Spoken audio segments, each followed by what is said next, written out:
So now we are having this 38th Cryptalk in Ahmedabad. All of you can keep on enjoying the high tea also, and at the same time, those who have finished can come forward and sit here. So this is the 38th Cryptalk. Welcome here, everyone. I know some of you have traveled from different places, and thank you so much for being here. We are first time in Ahmedabad, so came to everyone. How are you all? So thank you so much for our partners today. We have Gladiator, we have PNGVN, and we are going to have a very insightful panel discussion also today. So the agenda of this Cryptalk, let me give you a brief. Are you all comfortable with English? Everyone comfortable with English? Okay, perfect. So the agenda of Cryptalk is to educate people, aware people about blockchain, about tokenization, how it's working, how it all started. And this is a very good learning platform for everyone, networking platform, for the newbies to connect with the industry experts. Cryptalk, we have been conducting in different countries like Singapore, Malaysia, Thailand, Philippines, Indonesia, of course India. We have done multiple Cryptalks in Dubai, in London. So we have a global team, and we are trying to put efforts towards spreading awareness about blockchain. I just want to understand background of majority of the people. Like, may I know how many of you are developers here? Okay, majority developers. Okay, marketing agencies, marketing people. Okay, 4 or 5, great. And may I know some blockchain consultants here? Great, superb. So we've got a very relevant attendance here, and I'm sure it will be beneficial for those who are coming for the first time, as we are first time in Ahmedabad. And I just also want to know, like, how many of you have been investing in digital assets, stock market kind of things? Great. How many of you are coming here for the first time to learn everything and connect with people? Learners, students, superb. I am also student. I'm also learning here from all of you, because I keep on learning. This industry is an ocean. This technology is an ocean where, every day, if you keep on learning, still there is something new to learn. So why I'm asking these questions? Because today all of you are definitely not going back empty-handed. This Cryptalk is going to give you a lot of things about blockchain, about the tokenization, how Coinstore as an exchange operating, how Coinstore Lab is incubating and accelerating new projects in the industry, how we are launching new use cases. So there will be a good long discussion. So we'll be starting with a brief introduction about Coinstore and how we have been impacting this space with our presence in multiple expos and meetups. So I invite our regional head, Mr. Ramesh Srikonda, on the stage. Please give him a huge round of applause, guys. Thank you so much, Ramesh. Thank you, Anurag. Sorry, guys, to keep you all waiting. But actually, 4 p.m. was the time, which we wanted to start. Okay, because 3 to 4 was our rehearsal and registration. Yes, I think, Anurag, thank you for giving like a short introduction. Came to Ahmedabad. Mazama? Are wah, kya baat hai. Jai Mata Di. So, Ahmedabad has been so vibrant every time I come here, but definitely not for Coinstore, but I've been here. Very vibrant city. It says that people in Ahmedabad have business in their blood. Okay, so business-minded people. So it's a great to see everybody here, and thank you so much for taking time. So I'm part of Coinstore from last 2.5 years, and been with blockchain and Web3 in last 5 years. Worked with different uh, projects, use cases. Then been part of many exchanges also. And this is the first time we are doing this event in Ahmedabad. Of course, we have done, as Anurag mentioned, we have done Cryptalk in multiple sessions, multiple cities, multiple countries. We have done in Gurgaon, Indore, Hyderabad, but yet for Gujarat, this is the first time. I will just give a quick overview about Coinstore, where we are.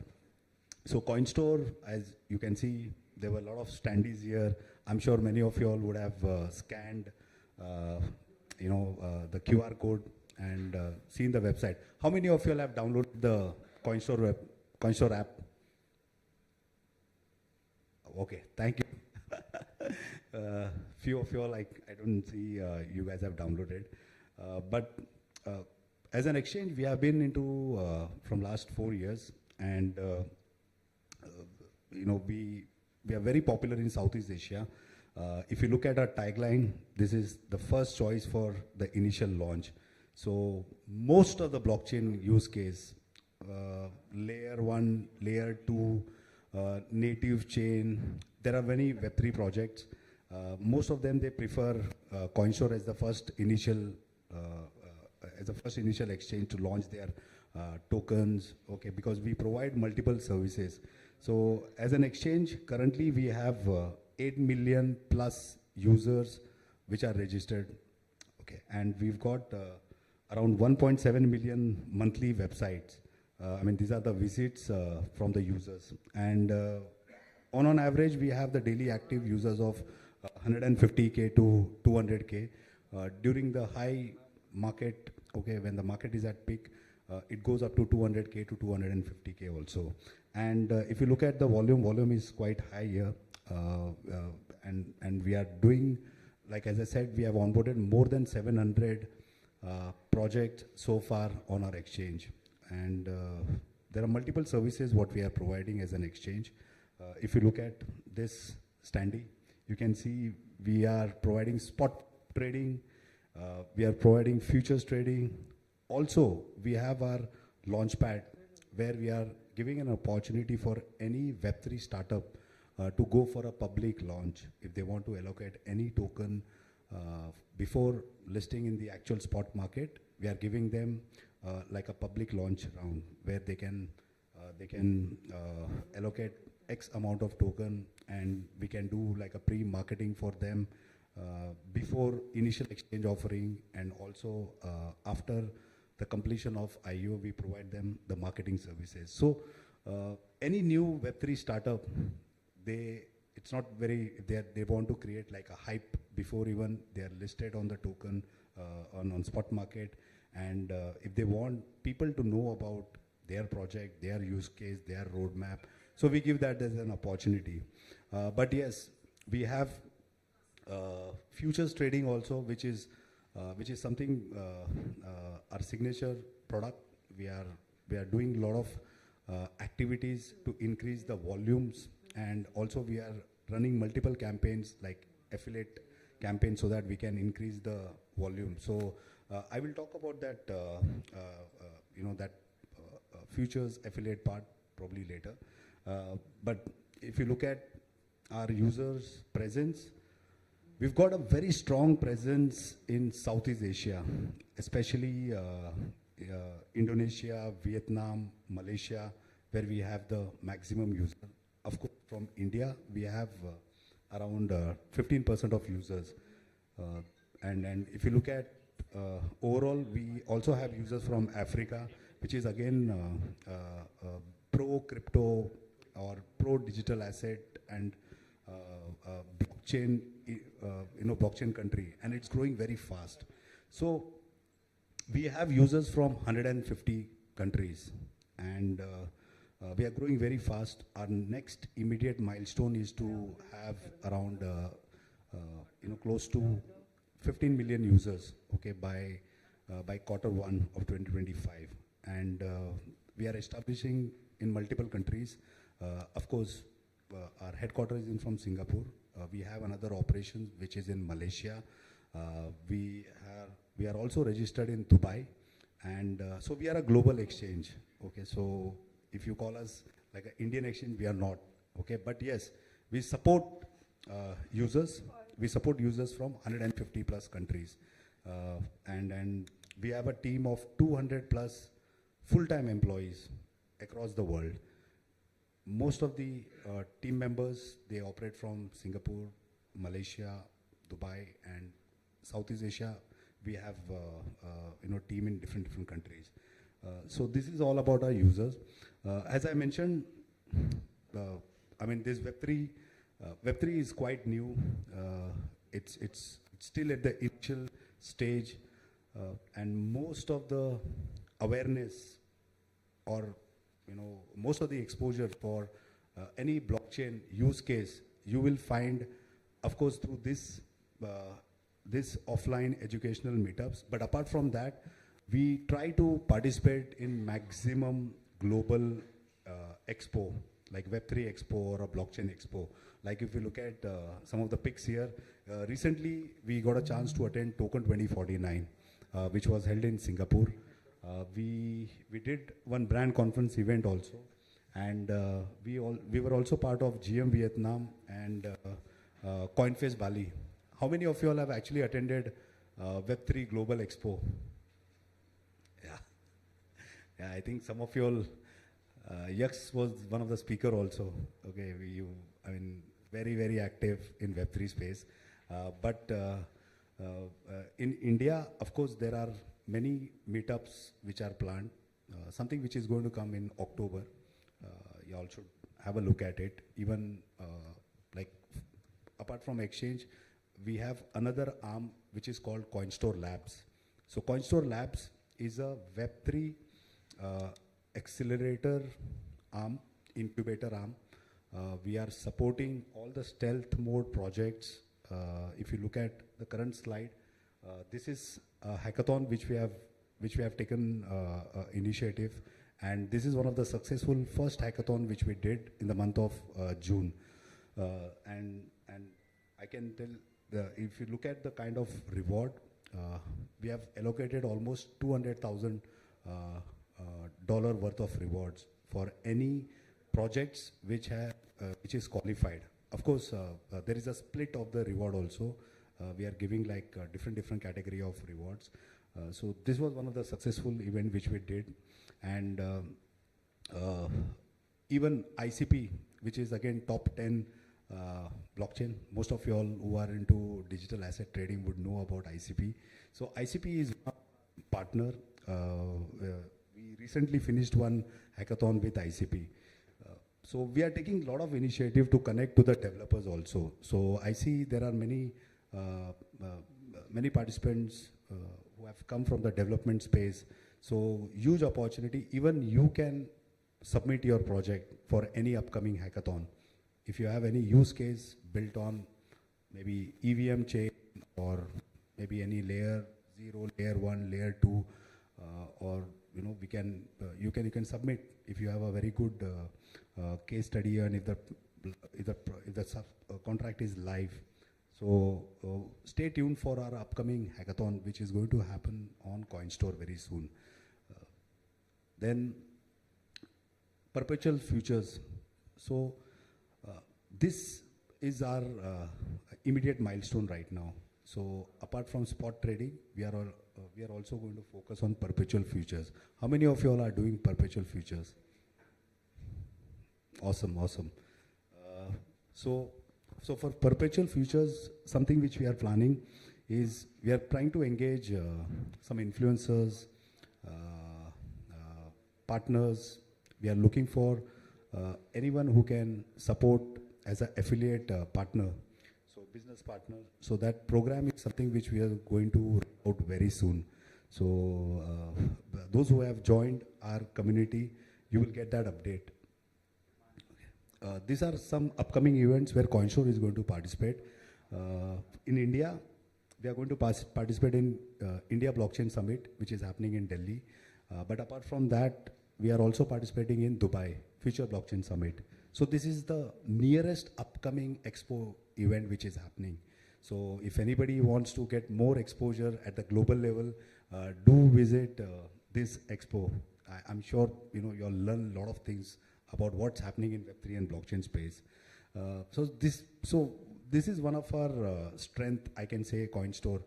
We just don't want to sit somewhere part of the world and operate. Okay, we go to many offline meetups and events so that we can make more friends, more partners. And that is the reason you can see Gladiator is one of our partner. You can also see, Diamond Standard is one of our partners. So we have many partners who are here, like Yax is also one of our partner. We exchange ideas, we try to support each other. Okay, and of course we would like to make new partners also. So we do World Tour Expo, we do Cryptalk, the one which we are doing right now. It's only it's more like a educational offline event. Okay, where we want to connect people. We want people to know each other, what they are doing in this space. Okay, then we do live streaming. So even in our app on website, you see there is a live interview which we do directly with the core team of the projects, any new innovative blockchain use case, so that they can connect to our people directly. They can connect to the traders, they can connect to our community who are active on our social media and also who are active on our website and on our app. Then we do again a very informal meetups which is called Coinstore Connect. Okay, it's more like a CS Connect meetup which we do. And yes, conference is more like a brand conference event, which is at a bigger level where we normally do brand conference in any global country where we have any expo. We do a brand conference dedicated to our partners. So this is the overall engagement activities which we do apart from our online marketing campaign. Next. Just some of the pics you can see here. These are quite recent one. Okay, this is the team. This is the kind of design which we offer to our partners. Next. Yeah, so these are the small meetups which we do. Okay, this is Cryptalk again. Of course, in the next Cryptalk you will see Ahmedabad pics on the slide. And this is the live streaming which I was talking about. Okay, so yeah, so there are different theme what we use, like AMA session.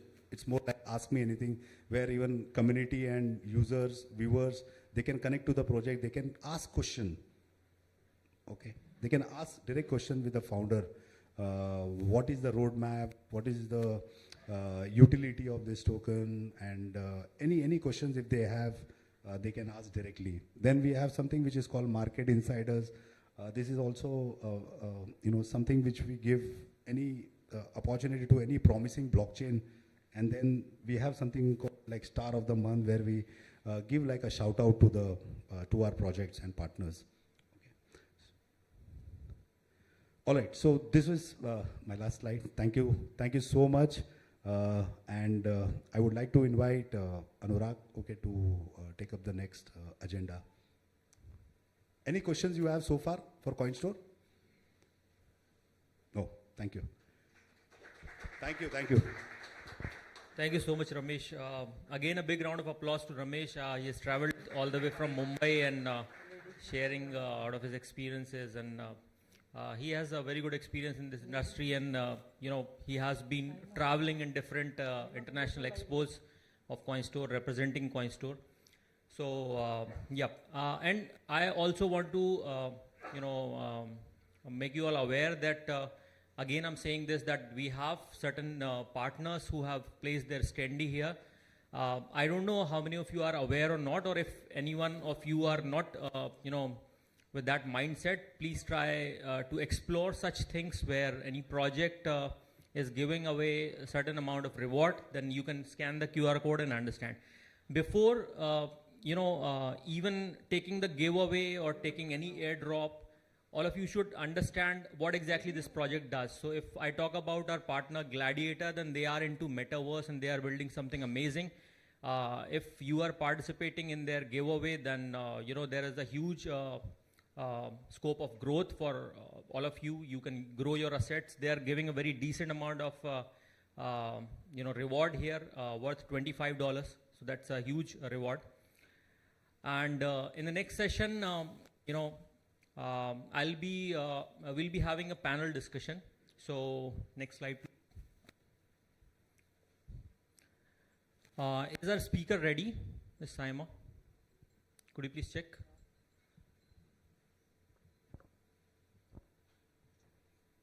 Hello, can you hear me?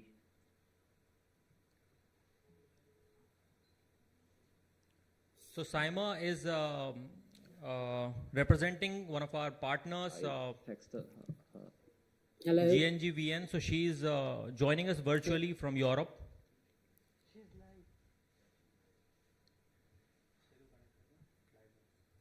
She'll be sharing the insights about the project. So Yeah, I'm ready. thank you so much, Saima. Yeah, all right. Yep. Yeah, they're queuing you in, so you can share your video. Wait, I'll talk to them now. Okay.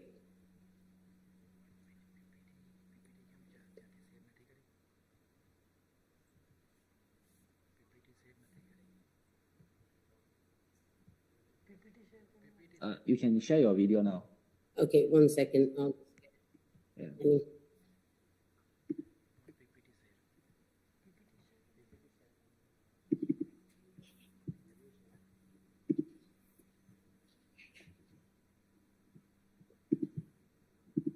One of the founders and CEO. Hello, everyone. I hope you're doing well. My name is Saima Chandri. I'm one of the founders and COO of the GNG business model. It's my job today to present to you the Penguin token.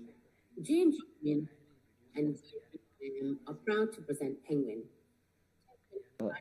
Hello. Oh, Let's start by setting the scene. hi. They can't see your video. It's not showing. Oh, I see. What should I do? Should I log in with Could you share the again? screen? Asset users coupled with Web3 developments and real-world assets hitting the set for exponential in years to follow. 1 second. Our research into the NFT space was a hugely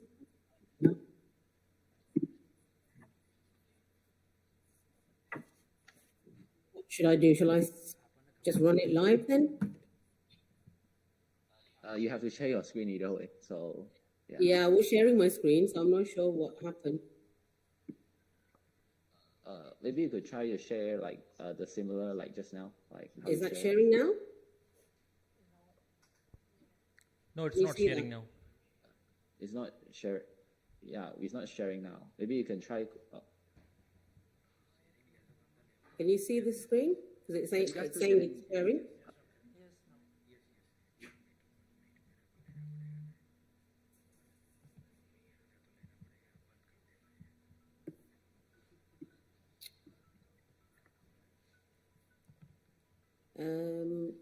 I'm not sure what I can do.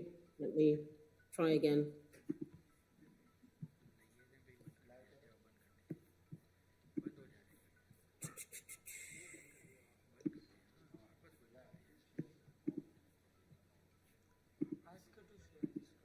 Is that working now? No, it's not working still. Can you Oh hear my me? goodness. Is there any way that I can just go on live but I can't share the slides then, or I can send the recording to you to play from your end? Oh. Yeah. We're getting. Wait, hold on.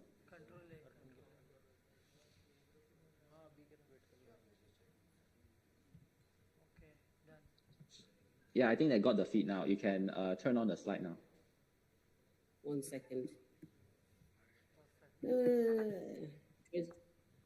Joys of technology. Let me see.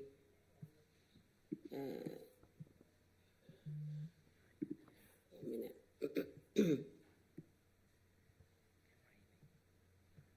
1 second. The video or the actual presentation slides?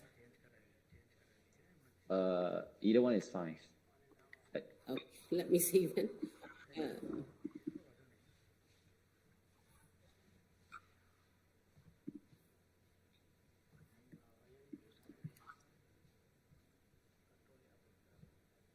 Okay, do you see that now? Yeah, I'm sharing the presentation. Not yet. The not video. Yet. We can just Can I see press your play? video, not your Do presentation. you see it?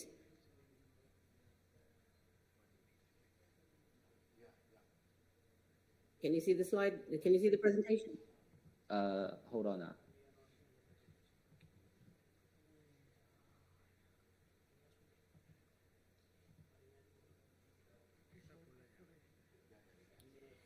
Sorry, guys. The joys of technology from Europe.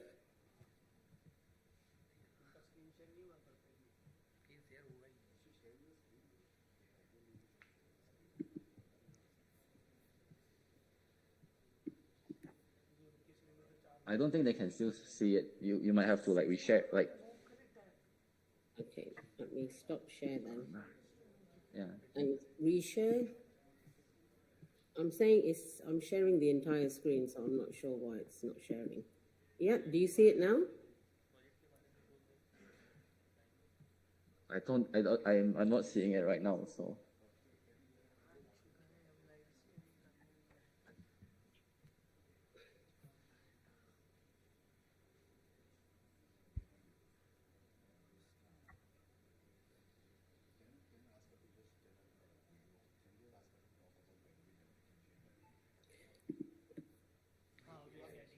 What about if I do the... Yeah, we just got the feed now. You can just open the video just now. We just got it. Yeah. Oh my goodness, this is crazy. Yeah. All right. Yeah. Can I press play now? Yeah. Wait. 1 second. Wait.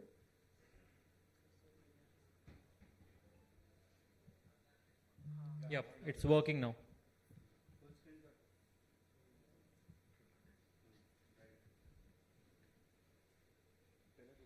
Now you can go ahead.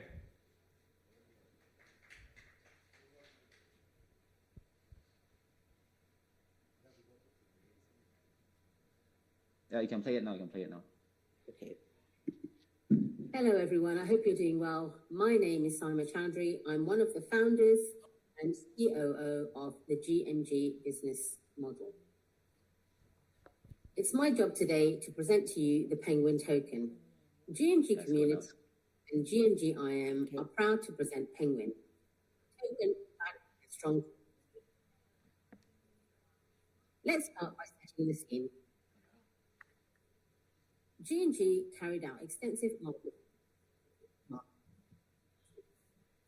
This is what we found. The market set for exponential growth. This is tied in with increasing use of digital asset users, coupled with Web 3.0 developments and real-world assets hitting the market. And this is set for exponential growth in the coming years to follow. Our research into the NFT space was hugely supported by a number of external reports. One of those reports from Technology, a rise in this market by 600% for the next 3 to 5 years. This is what we are interested in, this rising market. The only major problem faced with this space is that of volatility. Constant volatility in the market makes it very difficult for everyday people to get benefits from this space. So how do you secure investments in a volatile market? The model that's been used for decades, hundreds of years, is that, and that's what we've created PNG opportunity and the Penguin token. If we look at the market, the stock market, $8.56 trillion. The market had a market cap of $1.01 trillion. Funds and index funds were at $61 trillion. Yet there were no index funds within this time. Of course, the situation is since 2022, the stock market has seen an increase by around 3%. The crypto market result has seen an increase well over 100%, which makes this an absolutely exciting space to be in. We've also seen with ETFs now that there are big institutional investors into the crypto, namely companies like MicroStrategy, Fidelity, and a few. This is now to expand within the crypto space. No funds or funds opportunity and the is going to. The other surprising thing in this space within the crypto space are the communities of huge followers with little to no capital. And we see that it's the communities that make all the difference. If we look at Unforgettable in 2022, it had over 500 million followers. The Bored Ape Yacht Club boasted 1 million, and the Ethereum community made 12.2 million followers. In 2024, Pi Network president of the community of over 3 million followers in a very short space of time. We see that for projects, these are key to success. But how much the community gain for this is a very, and that's another niche in the market that the GNG the Penguin token has fit. The Penguin token is the world's first tokenized fund. It's a perfect solution of two companies working together to create an experience for all. GNG community is a unique financial brand building because 90% of the revenue support to grow. 25% of our revenue is invested in our index fund. 20% of the revenue is set aside for 50% is paid to the community rewards to build the community, and the company takes 4% the whole model once. Global NFT management attracted by the community to manage, and we do this all on. So it's an open, transparent opportunity for everyone. How we're going.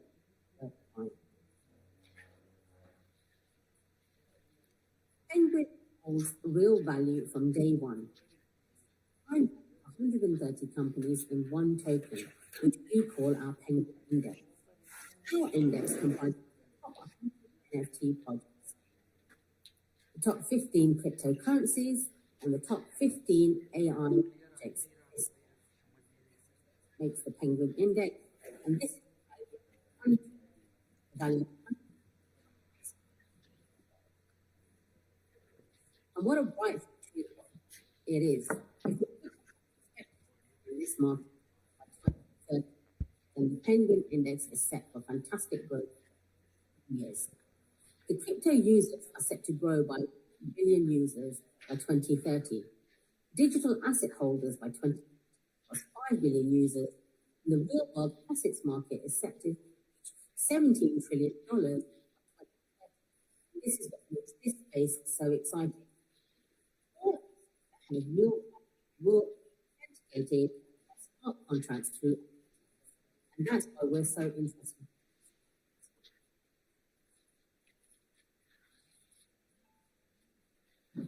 Our diversified investments cover the market, and that's why an index fund is so important in this space, because it looks as a whole. In this graph, you can see that we are covering the whole of the NFT, AI, and crypto landscape through one token.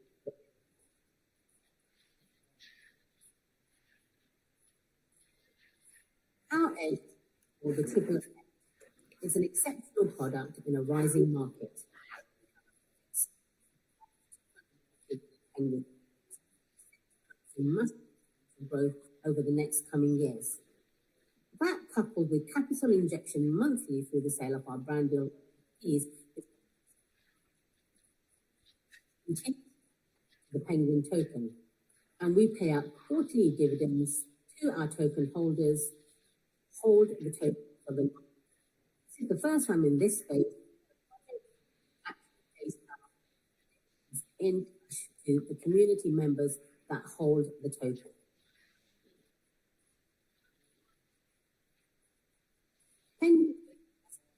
It's more than a fund. It's the value of 100 in one token. The Penguin token has a fixed supply of 200 tokens. It has real value from day one as we invest in this rising market of 130 companies through one token. It has continuous capital injection through monthly capital raised sale of our brand building NFTs. It's coupled with the growth or expected market based on our market value. Constant supply of 200 with the value with capital monthly injection, predicted growth in NFT and crypto space, coupled with dividend payouts every quarter, what gives us real market strength moving forward. The G&G community has many unique selling points. I'll go through the main ones with you. Our systems are all web compliant, all office functions. We're the first company to provide a smart wallet solution for onboarding members where you can create a digital. We have an amazing private compensation plan, pays out our members fairly. That's 50% information paid out to the community for building moving forward. We always and we have a multiple six-figure recurring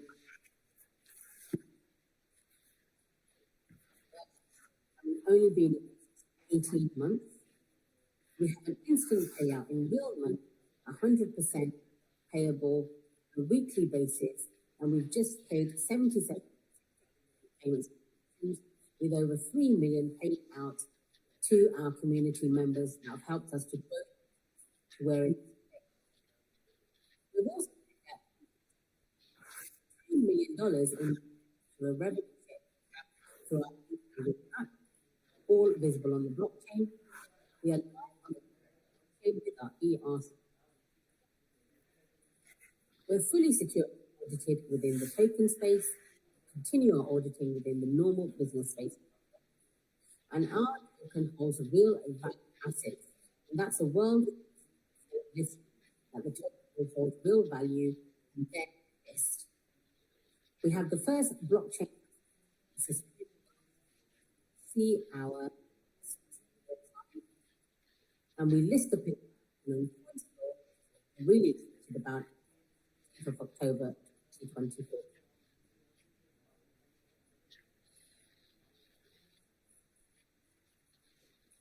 In order for us to build a real value, we have many business tools. We have the GN community website where you can see everything about the community. The PNGVN.com investment website where you can see everything about our investments in real time. We have the Penguin site as our white paper that I recognize as of work in this space. Also,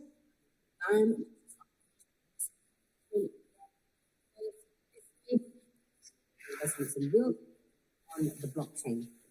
These are the tools that give us amazing value in this, our unique points to keep this business going for many years to come. And now just become the first company to have a Web 3.0 office that gives more value to members on this amazing journey with us. Listing will be 14th of October 2024, where we are working with Coinstore. Have a very of an initial exchange offering from the 7th of October 2024, and then after listing on Coinstore, listing of the Penguin 15th of October 2024, and we hope that you will all join us to be a part of this amazing and thriving token well into the future. Thank you very much for your presentation. We're really excited about the future. We've had an amazing time. Sorry that we couldn't be with you on this occasion, but we'll see you next. And again, I'd just like to say thank you to Abhijit, Alvin, Ramesh, and of course James, who have been absolutely phenomenal as with our marketing efforts to bring you. Thank you very much, everyone. Have a lovely day. Thank you so much, Saima. A big round of applause for PNGVN guys here. Saima somewhere, just managed to resolve the issue, although there was a challenge and we had some audio error as well. But I'm sure with the presentation, all of you could understand that it's a fund, like index fund, like we all know about Nifty. So it's a mutual fund and a very good use case where, some of the top digital assets, they have combiningly they have created a fund and where retail investors can take risk at a lower level and explore about the project before going ahead. Of course, it's listing with Coinstore soon, and there is an opportunity with initial exchange offering also. So we have the next presentation with Gladiator. So there is a recorded video, although Akash ji is available here with us. So after the video, if all of you have any query, then you can directly ask about the project. Okay, thank you so much. Please play the video.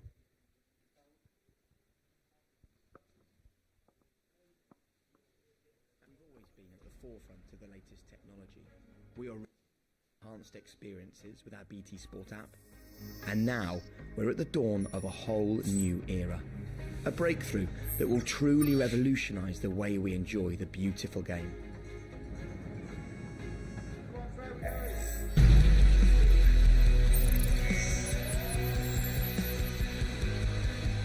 Get ready for the immersive media revolution.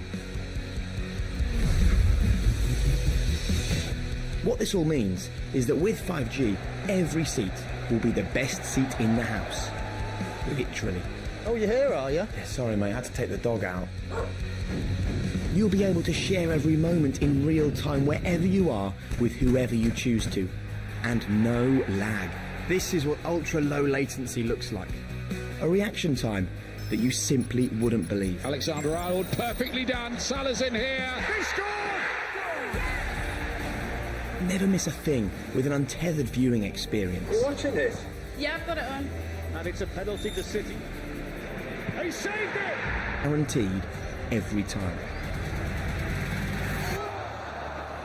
It means we can bring the viewer at home to the heart of the action and the power of broadcast to everyone at the stadium.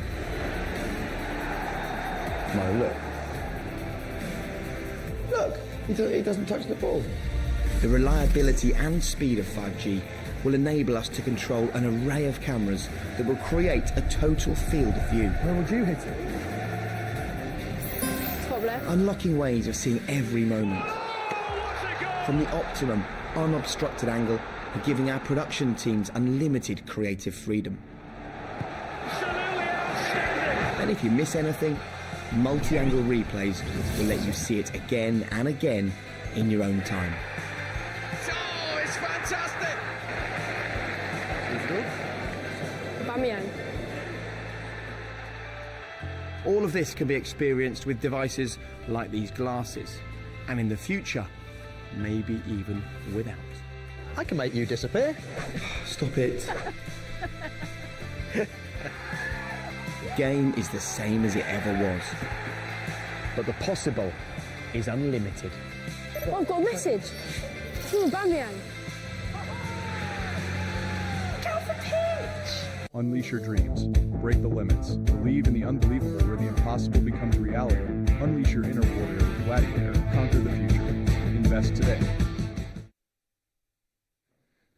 So guys, big round of applause for Gladiator. They are building something unbelievable which we can believe and the product is under development. I would request Akash sir to come forward on the stage to explain a bit about your product development. Then people can ask the direct questions also. Please, huge round of applause for Akash ji. He's the founder of Gladiator. Hi all. So we are building a pitch vision wherein you can, with the comfort of your home, you can go to watch every live matches. and you can feel the experience that you are sitting in the this stadium only. So this is really a new experience. Only one of the token is doing like this, which is hero token, and we are directly doing this thing from the live streaming. So you guys, if you have any questions regarding this, you can ask me. Any questions, please? Yeah. So we have 5,555 NFTs of stadiums. You can check our website. So you can have everything over there, white papers and all those things. So here, what will happen, that if you hold an NFT, then if live streaming match is going on, so you have to stake that NFT, and whoever's NFT will be there, anyone who want to see the live streaming, he has to go out there and pay some rent to that person, out of which company takes 30%, and out of that 30%, 20% goes to the live streaming, whoever means, like IPL is going on, so IPL will be taking off 20% of that stake. So that's how it will be working. Okay, so it's based on the NFT. Yeah, it's based on NFT. Okay. Thank you. Yeah. Any other question, guys? Does this Gladiator token basically exchangeable to those NFTs? Gladiator token, is this a fungible token? Yeah, it's a fungible token, and we will be listing on this also. And what Pitch Vision is doing is, we have three different applications: FanCrypt, Pitch Vision, and GRush. GRush is walk-to-earn mechanism, like you have seen walk-to-earn. If you are walking, then you will getting the tokens. The same as GTR tokens you can earn from walking. Again, for walking, you need that NFTs to be staked. Then only you can walk in that stadium, and then you can have that tokens to your account. Then FanCrypt is an option where you can have fantasy sports like Dream 11. But here what will happen, this is totally on blockchain, so you don't have to pay any taxes over there. That's how it will be working. Okay, so can we redeem these Gladiator tokens back to the normal currency or any other? Yeah, you can. We can do that. Yeah. Okay. Yeah. So it will be listed soon on Coinstore. Here is the reward for you all, guys. You can scan the QR code. It's available on the screen as well. So the giveaway is exclusive to this event. You can avail it. Any other questions, please? Yep. Yeah. So you mentioned it's a live streaming based, right? Yeah. Okay. So you mentioned this is live streaming based. Yeah. So my question is, it's a decentralized streaming or the centralized streaming? No, satellite streaming. Centralized. Yeah, centralized. Can you extend it to decentralized streaming? So if I go to the stadium, I can stream from my mobile, possibly, and then I will get paid. No, I mean, we will be streaming from the providers. Okay. Like Star Yeah, got Sports. it. Star Yeah. Sports is streaming because everything will be rights. If we have rights, then only we can stream, right? Right. So if Star Sport is giving us the exclusive rights, then they will be taking some of the amount from your account. Yeah, got it. Yeah. Okay. Thank you. Yeah. Thank you so much for the questions, guys. Any other last one we can take if there is anyone? All good. Thank you so much, sir, for your insights. Thank you.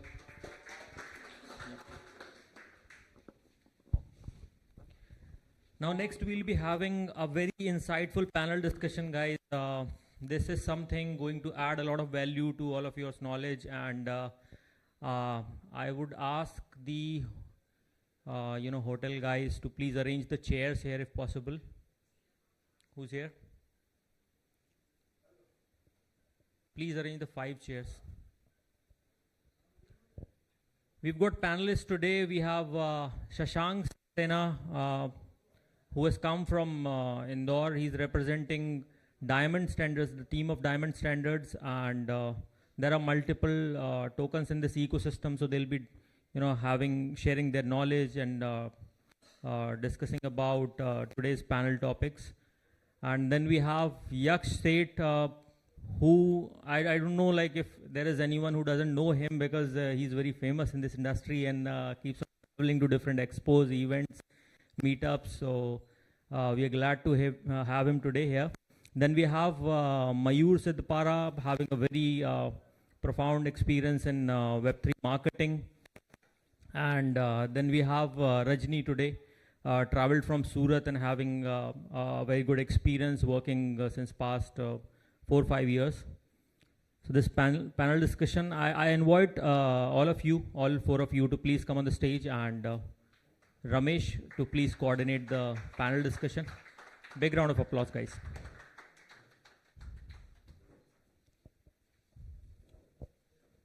Thank you.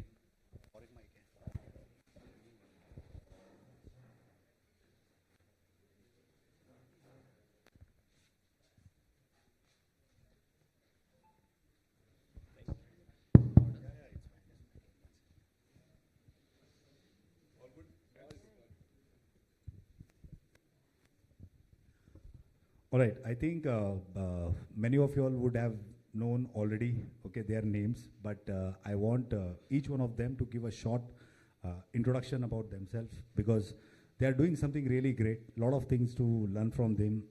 I know Yaksh for more than like 2.5 years now, and I really inspired by Yaksh, and I think few I've just met, but I'm sure everybody has some insights to share. And they want to talk about what they're been doing. So Yaksh, probably. Sure. Hello everyone, glad to see some Web3 guys and events happening in Ahmedabad. So my name is Yaksh Seth. I'm into Web3 industry since 3-4 years. So I run a company named ChainClave. We are a Web3 consultant. So we start from conceptualization to development. We have an in-house more than 40 people. Our main headquarters is in Vadodara. We have one branch in Dubai and one in Melbourne, Australia.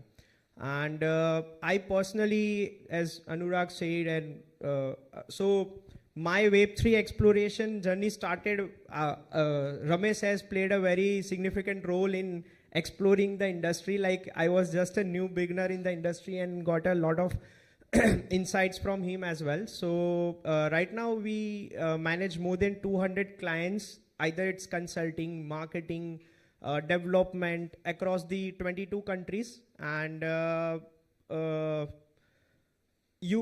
love to interact with the people, and somehow public speaking is my passion. So I keep interacting in events like Dubai crypto event, or whether it is in Bangalore, Indonesia, Singapore. So if you guys want to connect over, I'm most active on a LinkedIn. So that's from my side. Hello everyone, my name is Rajni and I am from Surat.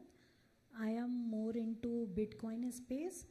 People are not that much into Bitcoin space, and there is so much happening since past 2 years in Bitcoin ecosystem. So I want to onboard people, and our handle is onboarding BTC, Twitter handle is. So our main focus is to educate and aware people about all the layer 1, layer 2s of Bitcoin. Well, first of all, I would like to thank Coinstore for arranging this opportunity, as well as, Ramesh and all the team has been like really supportive, and it's great to be here amongst with Web3 enthusiasts. So my name is Mayur Sidhpara, and basically by graduation I'm a mechanical engineer, so I got that underdog story with me.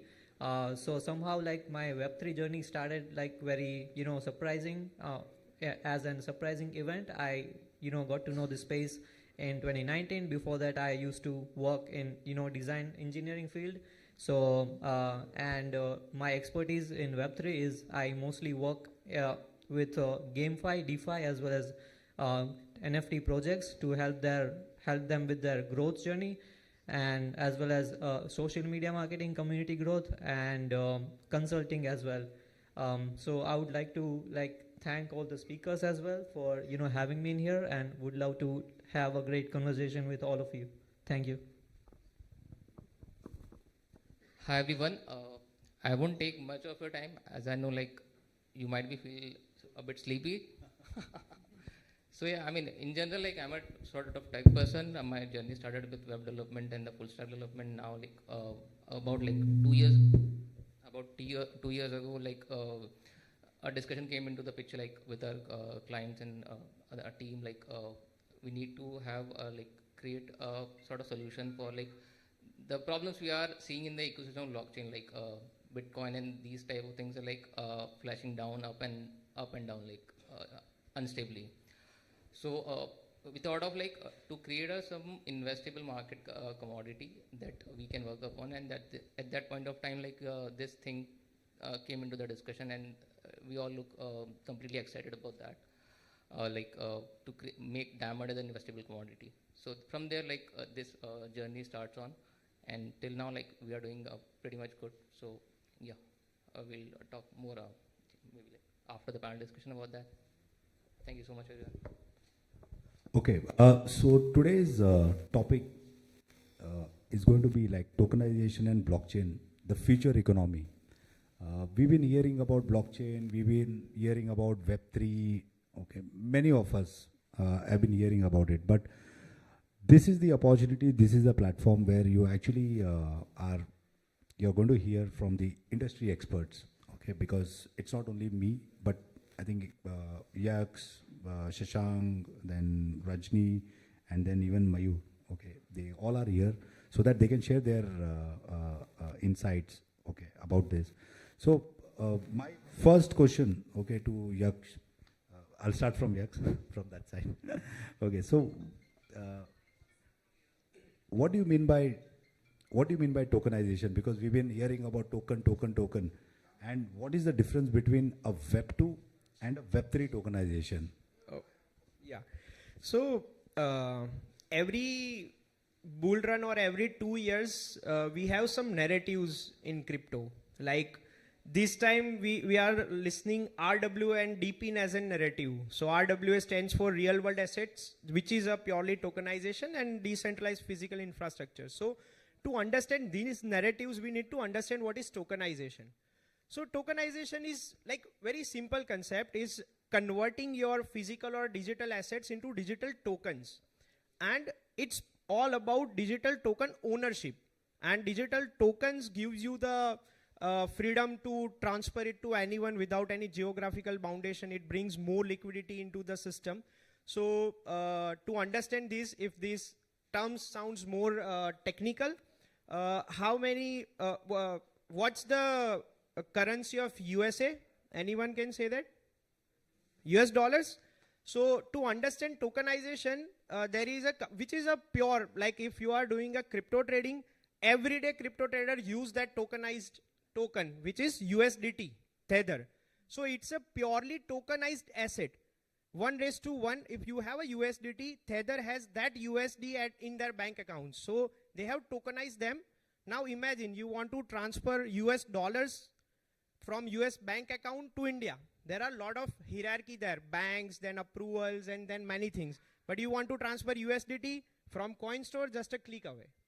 So that's the power of tokenization assets. Now, this is going extend beyond fiat currencies and everything. It's into real estate, it's into mining machines, it's into stock market, everything. So that's what tokenization is. Now, as you have mentioned, what is difference between Web 2 tokenization and Web 3? So tokenization in Web 3 is not that much popular, but tokenization in Web 2 is storing a secure data into token, but in a central database. If you want to understand through example, if you are using any payment gateway, they will ask you to store your credit card details in token. You need to give a permission that you want to store that token. So they store that token, and mainly Web 2 tokenization is all about that single organization own that. It's not decentralized, it's centrally controlled.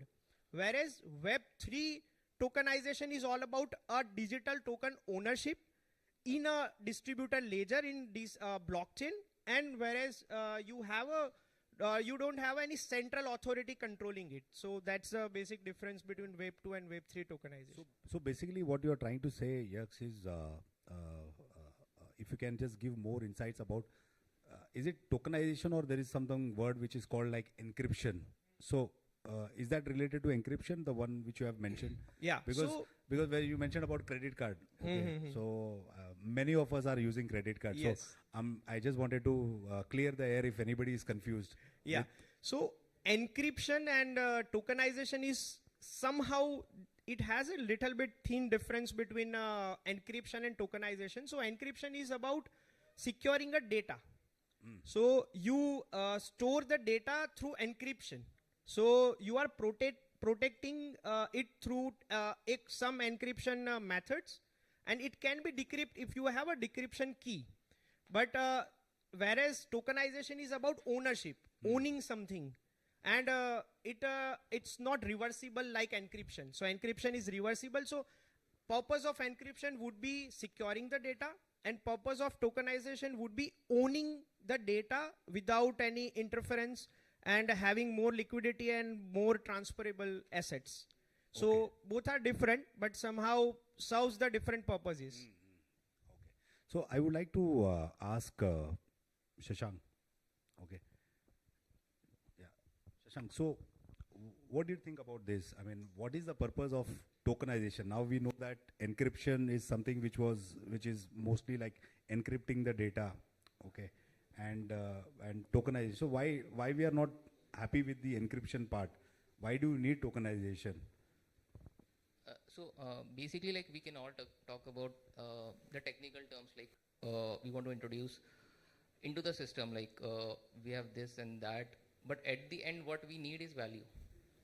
So when we talk about the blockchain ecosystem, the entry gate for anything that can create value in that system is actually tokens. That could be like fungible tokens, non-fungible tokens, anything you want to add. If we talk about like real world asset tokenization, so we can talk about like anything which exists in the physical world which is having a value that can be tokenized and put into a blockchain. So basically what we are trying to create a barrier or entry gate for any physical asset into the blockchain system. And that's the same thing with the credit card as well, like Yaksh has already highlighted. Like we are having a physical credit card, but that token is actually creates a value for you so that you can transact money from one end to the other end. So the whole purpose of tokenization in any of the worlds is that basically. And that actually creates a lot of use cases as well for us. Let's say in blockchain, like there are endless possibilities. Like right now we are just talking about the real world, like the assets we are seeing. But apart from the assets, you can think about anything that is anything like that.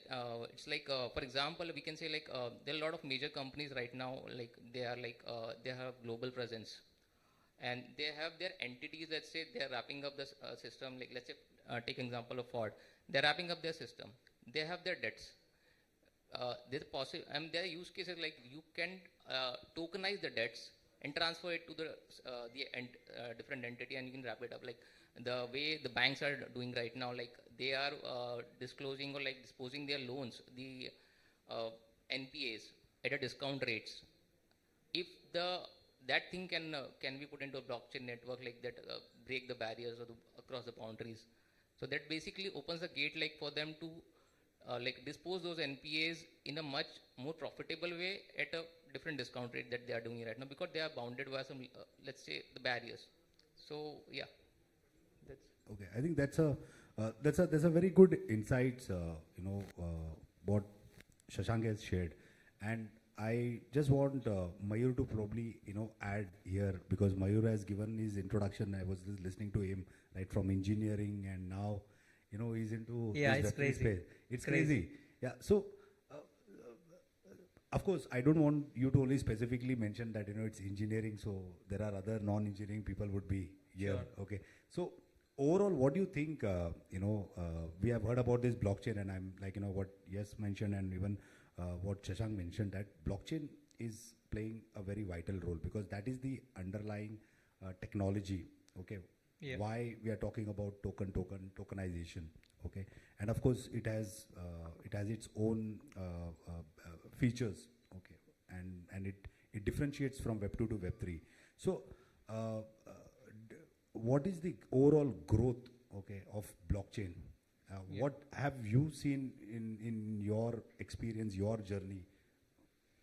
So first of all, if people who don't really know about blockchain, they should know about this basic history that, the concept of blockchain and the cryptography started from like one single particular idea, which is to have your own asset and have your own ownership into everything that you claim, as well as maintaining your privacy while doing that.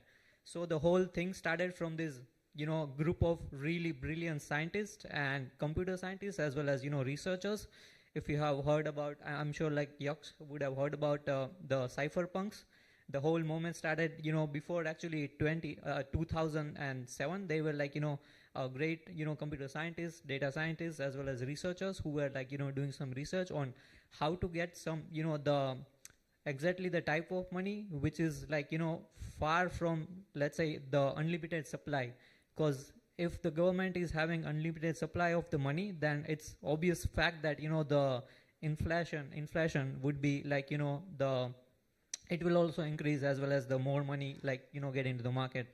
So the whole concept of tokenization came and the whole blockchain came from cypherpunks. They did a lot of experiments. They first created this Genesis blockchain for the Bitcoin. They tested out on their own computers, and that's how the whole revolution started. So I guess the early pioneers of Bitcoin were the ones who actually started the whole blockchain revolution, and thanks to all of them, right now we are seeing use cases of the tokenization. So tokenization simply means removing all the barriers and boundaries of the ownership. And how do we do that? Let's say, for an example, if a particular guy named Bob want to own land in India, right? So how do we do that? How do we make that happen in Web 2? I would like to ask you, how would you make that happen? Bob is living in America, in the USA, and he wants to own a land in India. So if he take that piece of land, and if we make value backed bond and tokenize that bond, and put its value on the blockchain, because let's say the land is costing $100K, and Bob is willing to pay $10K, but he actually wants to own the piece of land. So what we'll do is we will create 100 different tokens of that single particular piece of land, and every token would be around, let's say, 10K, 100K, and people who want to own that piece of land will be able to claim their token. They pay, the owner of the land or whoever is controlling the whole infrastructure, they'll pay Bob will pay 10K to that, and he will be owning that piece of land. And whoever the owner is can do whatever he wants to do.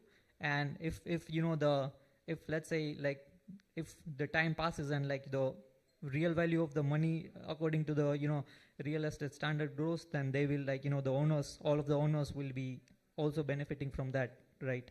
So that's the very simple example. It could also be applied to concepts of digital art, physical art, as well as real estate. So that's what I think the revolution and the power of blockchain lies in, into removing the borders, removing the boundaries, and having real value of your ownership. So yeah, that's I guess that's my take. Yeah, that's really a fantastic example. Yeah. That was I supposed to tell when though major purpose. So world runs on a liquidity, on money. So that's what example Harsh has said. This is the reason why the more liquidity would be pumped into the system if we fractionalize the things. The way he has told the example that if the land cost 100K, how many people would capable to spend 100K? It would be 2%. If we fractionalize into 10, there would be a 30% people who can spend 10K. Same way we can tokenize. So that's the major purpose and reason why tokenization is happening, to bring more liquidity into the system. So I want Rajni. Yeah. So Rajni, we are not just touching the points of the real use case, like Yax mentioned about the real world asset. Okay, it's more like the real world asset on blockchain. Okay, so even same thing Mayur also added here. So what is your thought on this? I mean, because we have the audience really want to understand. Okay, and this is personally me also, that can we only limit our our thoughts of for blockchain only to couple of these real world assets and all, but do you think beyond that a layman can also participate in any of this blockchain use case? Yeah, I think anyone can participate in this use case. Like, it is not just land. If you want art, like very expensive paintings, and now these days the creators like musicians or the singers, they make their song, and they the social media, all things are like tokenized and RWA. The singer make a song, and whenever it plays, the money will go to him. The time. That's a royalty. That's a royalty. Okay. But earlier, the music company hold that. But now, via tokenizing their song, they can earn that token directly. That token come into their account. So there are many ways and many things. Even agriculture, if you take agriculture. See, in India, the only, I think, the barrier is regulation. Okay.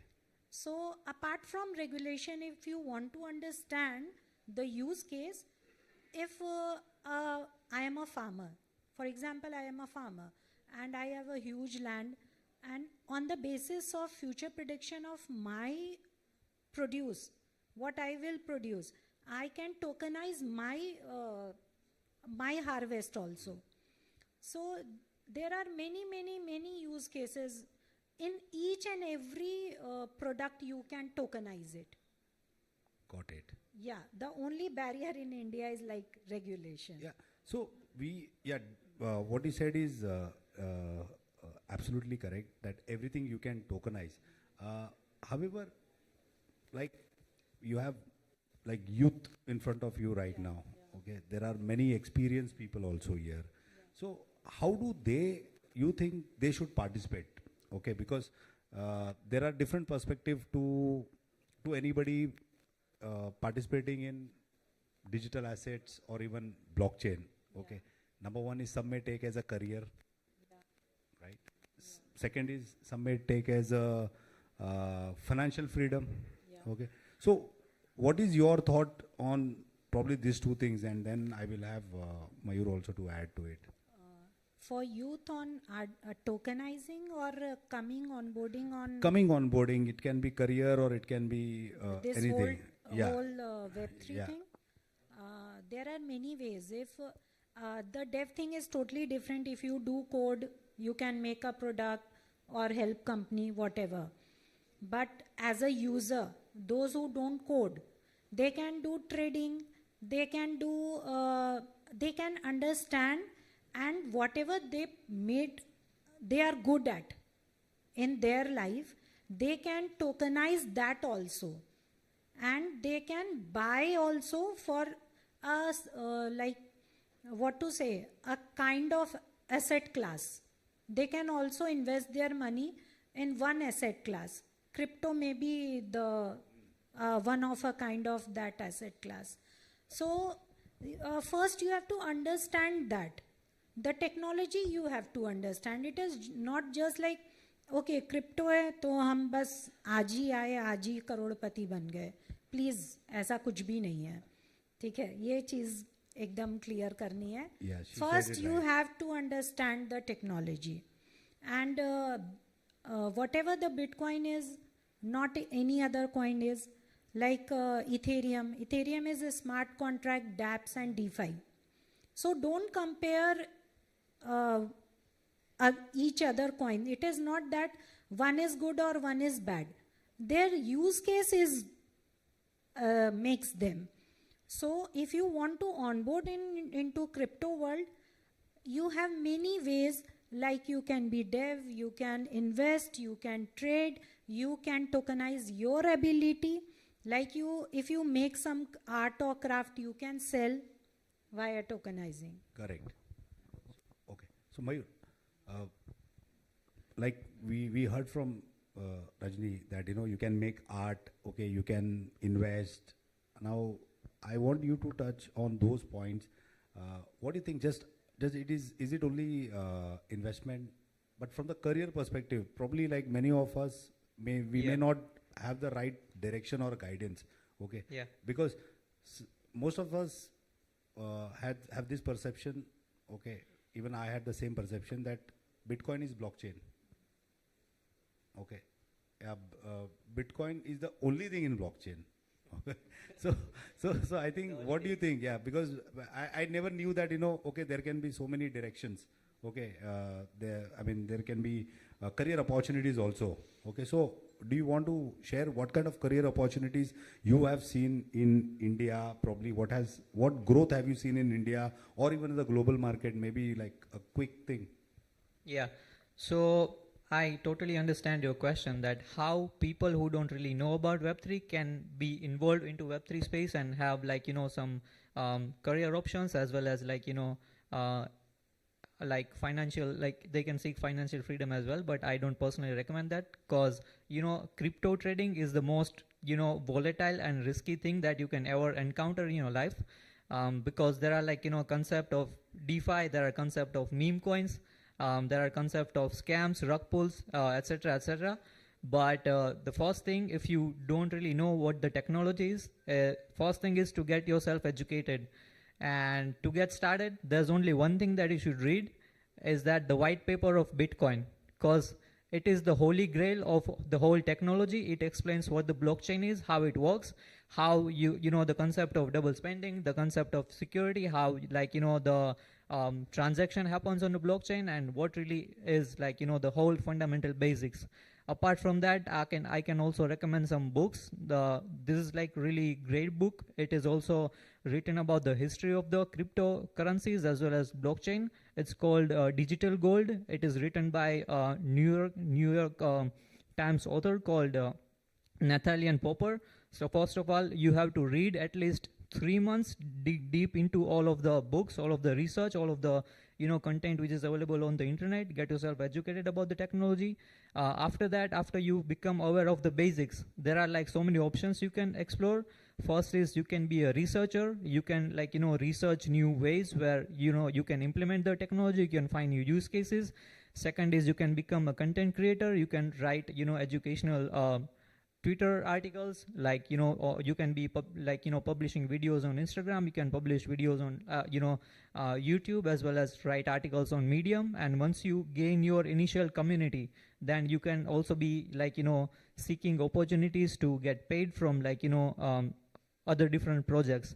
The third thing is you can be an investor. But before being an investor, you just have to put in the risk that you can lose. Let's say you can lose $100. You should start your journey from $10 and see where that investment is taking you. After that, you can obviously apply all of the phenomena like DCA and averaging your position and stuff like that. Get into all the details like futures trading and all of that.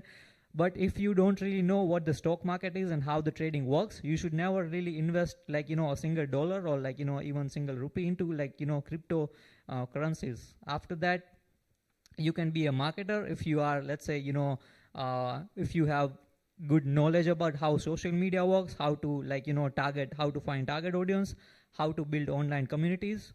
You can also go into marketing field if you are a developer. And if you are just really new, you don't really know or you don't really have any experience, you can participate into hackathons that Coinstore and other companies who are very reputable they usually host all of those hackathons. It could be online, it could be offline. You can participate into that.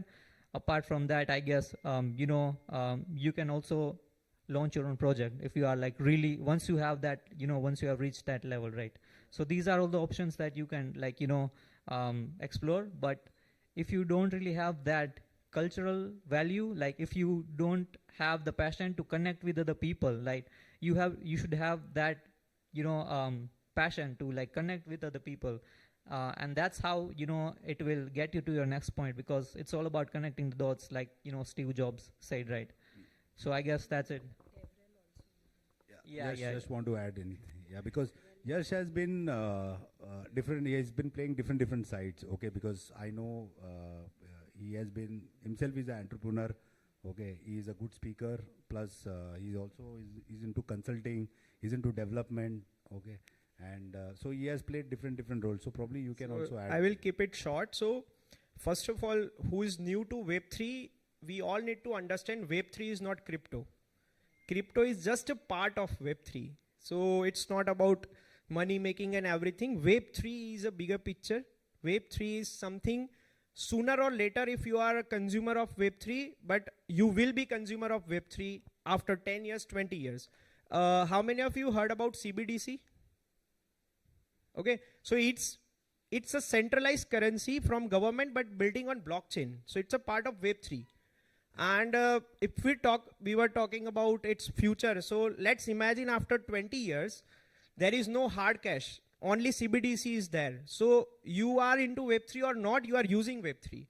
So sooner or later, if we, when Web2 have arrived, USA and other world has accepted it earlier than us because of internet or connectivity or anything.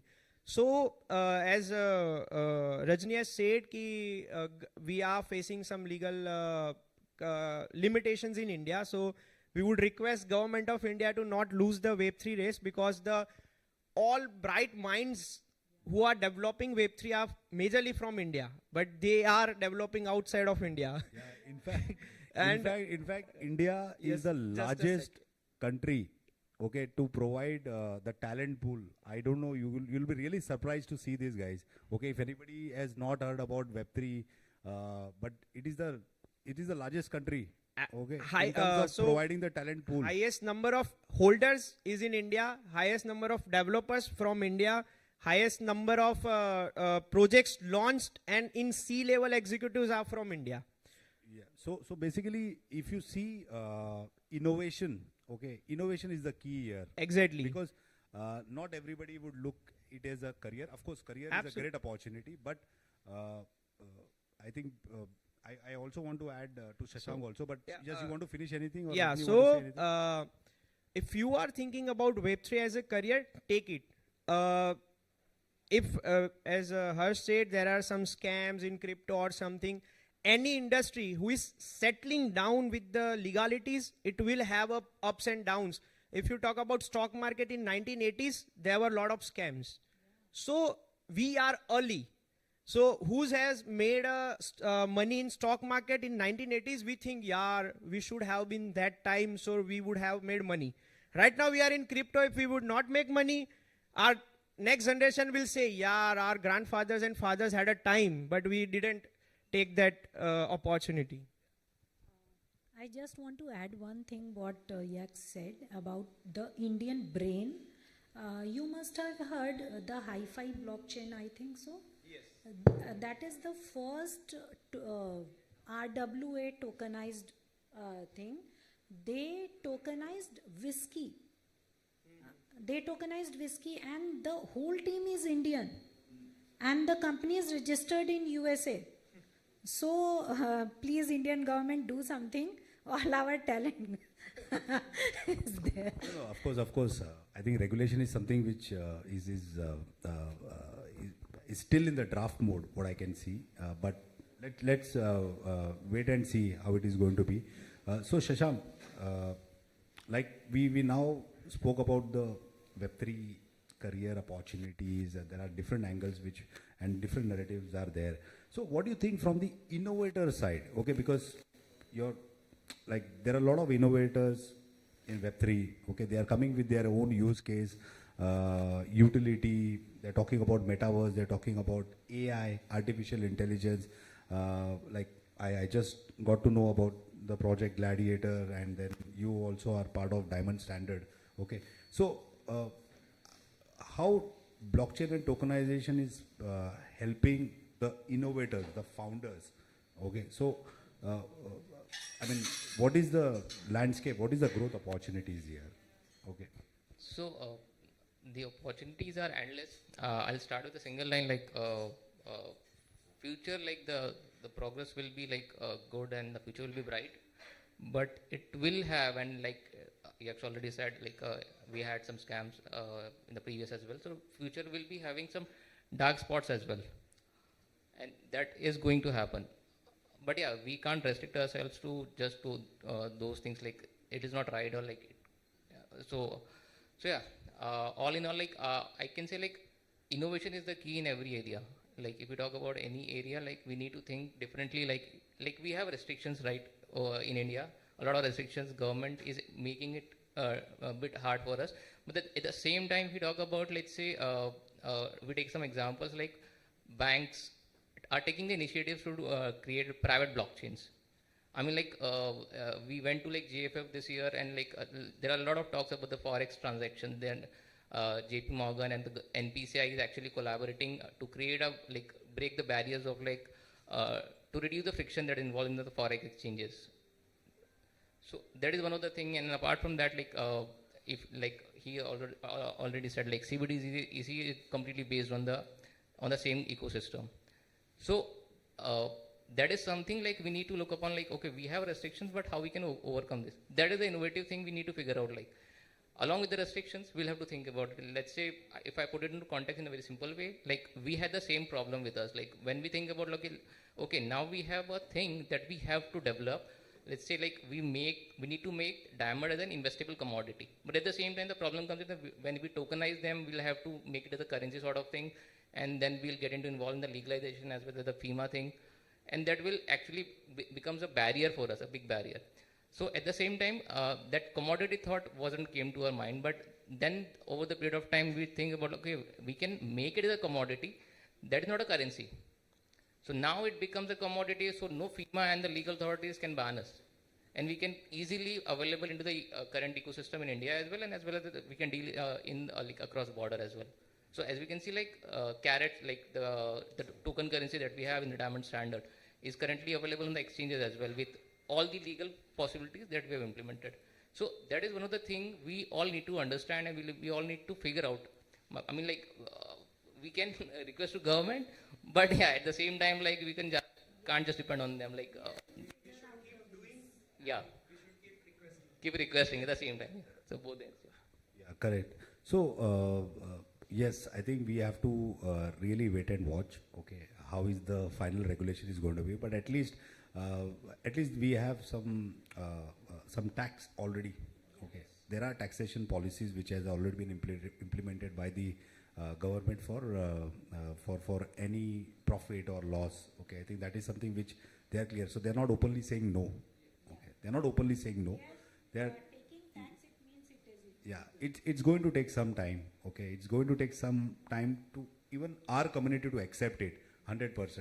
Okay, but yes, Mayur. So how is your experience when it comes to like the early adoption?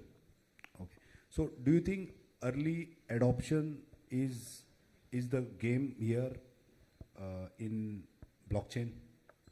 So like to get or blockchain, are we very late right now in India? I'm talking about India. Yeah.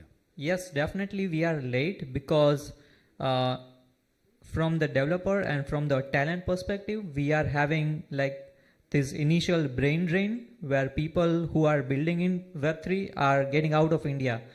Like there are so many examples. Even I have worked with so many companies and projects who are registered in Dubai. So let's say like, the WazirX, right? So his founder, like, Nishchal is switching, or I would say pivoting to a new chain called Shardium. And he's like, he has having his, the whole company registered in Dubai, and they are also operating from Dubai because their, policy is like more crypto friendly, and they are allowing like new founders to explore more ways to, seek out new avenues. And also from the tax perspective, as an investor, it's really hard to be a long-term holder. I mean, publicly on the public front, right? And without declaring, your gains If you are, trading from an exchange, you have to pay the 1% TDS. On top of that, like when you are filing your income tax, again 30%. So it's really hard. But we do really, like from the government perspective, there has to be some changes and flexibility so that we can get to that mainstream mass adoption. On top of that, like apart from the government side, I guess more mobile innovation needs to happen, because like 90% of population in any country are mobile friendly. All the applications, all the dApps, you name it. But right now, if we get more deep into other aspects like DeFi, NFTs, if you are, want to have a dApp, it's not like very mobile friendly. I mean, they do have mobile applications and everything, but it has to feel like internet. Because when internet got into mainstream, nobody felt that, okay, it's getting mainstreamed. Like it just happened with the fly, right? With the mobile revolution. So I guess that's the point. Okay. So Yags, are you seeing this kind of change currently? I'm talking about in India, when you go to many universities or colleges, or you address so many meetups. Are you able to see a change like before 5 years and now? Do you see a change in terms of people perception and understanding about the Web3 and how they take it? So, frankly speaking, yes, I analyze the change, but not that much. What should be? So, if I want to find the problem, where the problem is into faculty and management. So, they are not aware what is Web3, what impact it is, how they gonna translate to their students and everything. So, even where I stay is in Vadodara, we are in Parul and all the engineering colleges, we are building a student club where we would be awareing people and tech guy about Web3. So it's all about exposure. Student wants exposure in their career, in their studying life. If they are not getting understand what is Web3, what are the opportunities, as we all say, Web3 is the highest paying industry right now. But our next generation don't know about it. They don't know. Even our next generation faculties don't know about it. So there is a big gap in faculties and students, but somehow the people like us need to spread the awareness, need to spread. So somehow the perspective of end user other than students have changed towards Web3 and crypto. Because 6 months back, 8 months back, when Bitcoin was at $20,000 and when it touched 70,000 all-time high, I got a message and that we are the crypto guy. People send, oh, your Bitcoin is this. So people are following Bitcoin somehow, and after ETF approval and all, it has become a mainstream asset, crypto. But we all need to be aware and have a proper education, and we need to flow that education as well. Yeah, this is a very good point what you mentioned, Yash. And in fact, I want Rajni to add here. Okay. So he just mentioned about ETF. Yeah. Okay. How many of you all have heard about ETF? Wow. Many of you all. Okay. It is Ahmedabad. Yeah, it's Ahmedabad. Yeah, I think I will be late definitely knowing about the latest update, but not Ahmedabad. Okay, so Rajni, do you want to add anything about the ETFs? Okay. Yeah, the ETF is a very good thing about the people who are not into crypto but wanted to be to invest in crypto. And they don't want to take all the hassle about making the hot wallet, cold wallet or anything. They just want to buy or invest in crypto and just take the profit. So this is where the ETF comes in. Like same as gold. I want gold, but I don't want to keep the gold, or I want some portion of gold, but I don't want to keep in the house. I have to go to the bank to keep it. So better I will keep the gold ETF. Same thing happens with this Bitcoin ETF and Ethereum ETF. Now maybe in future the Solana ETF will come, or many more. We don't know how the SEC will go forward. But it is very good thing if you want to buy a portion of, and I know in Ahmedabad everyone is into stocks, but not in India. But if you have access of US stock exchange, then you can buy Bitcoin and Ethereum in form of ETFs. But the only thing with knowing crypto and then buying or while ETF is the fees. The fees is high, so keep that in mind. So if you really want to buy crypto, the same thing happens. If you don't have the crypto or own the crypto, it is not yours. It is just a telling, the fees is high.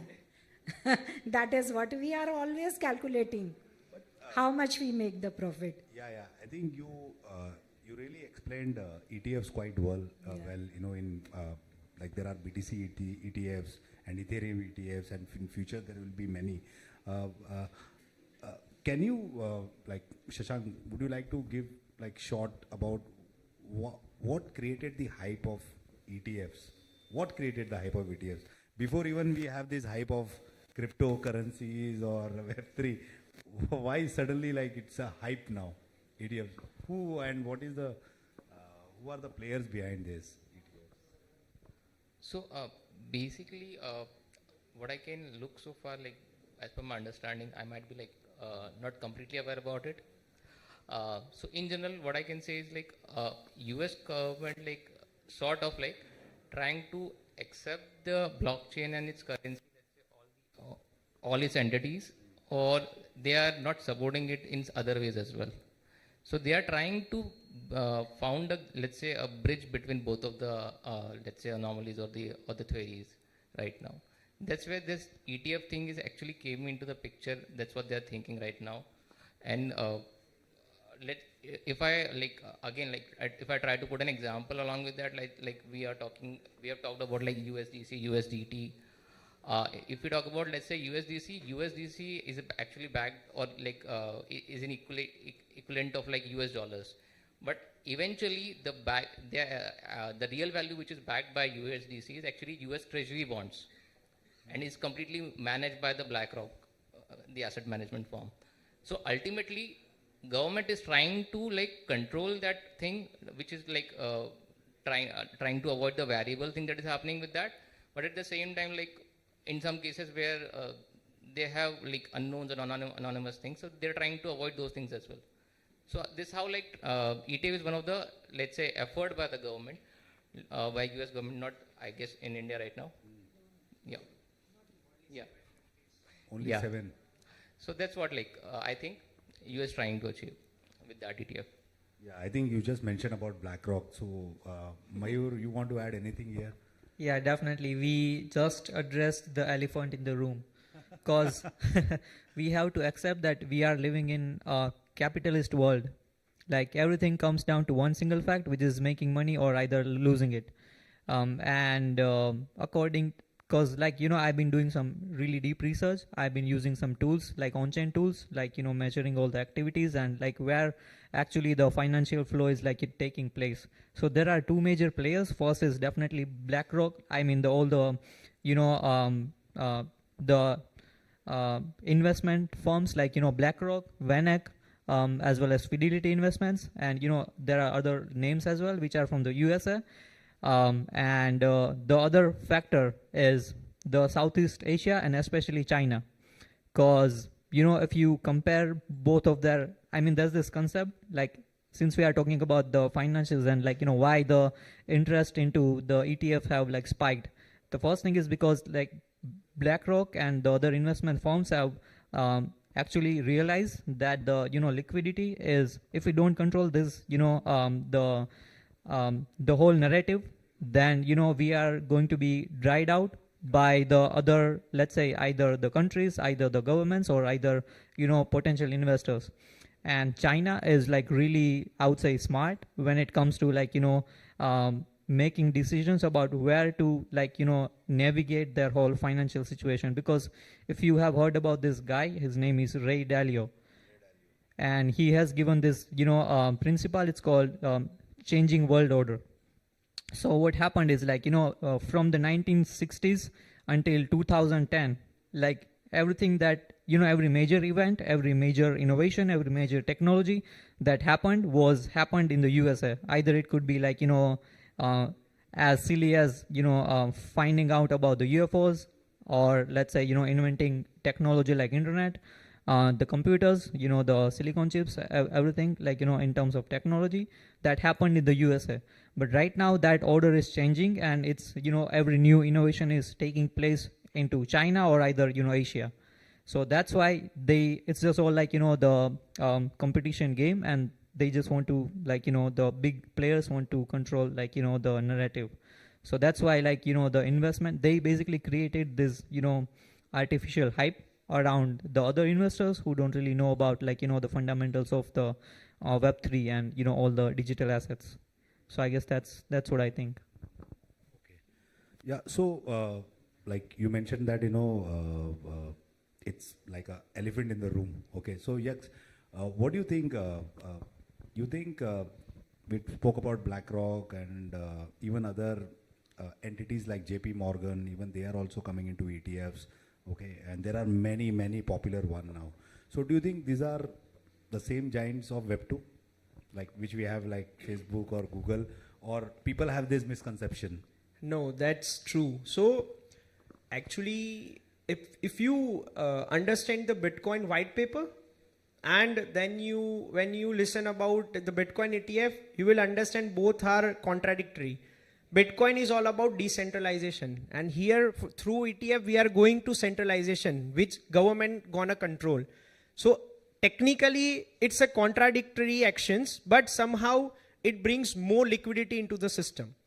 And ultimately no government wants to lose the control on finances. That's the biggest fight of Web3 decentralization and governments. So if I was talking about CBDC, so let's suppose our all money is in a not hard cash on CBDC. After 20 years, COVID-like situation comes and government put the condition on software that money can only be spent on grocery, nothing else. You cannot spend. Whereas it's your money. So that's the fight Bitcoin has started, the decentralization. So somehow we are standing in between of something that we want to grow, then we are selecting the centralization path as well, and we are fighting for decentralization as well. So in near 5 to 10 years, we will be somehow making a space for decentralization as well as some involvement of centralization. Okay. So I think I'm going to shift from ETF to probably Metaverse and gaming. So what are your thoughts about it? The Metaverse and gaming. So how it complements each other? Frankly speaking, gaming itself a biggest industry. Like when a PS5 new game launches, it makes more money than highest Hollywood movies. So gaming is a very big industry. Frankly speaking, what is happening in Web3 gaming, we are not focusing on gaming experience. We are not focusing on player who want to play the game. We are focusing on incentivizing them. So I'm not playing game because I'm liking it. I'm playing game because it will give me $5, $10. The way if you have heard about what happened with hamster. So let's suppose I want to play the game. So I have worked 9 to 5. I'm exhausted. I want to freshen up my mind or divert something. Then I will select some game which will make me fresh. I will play FIFA or something. Let's suppose there is one game. If I play 1 hour, it will get $20.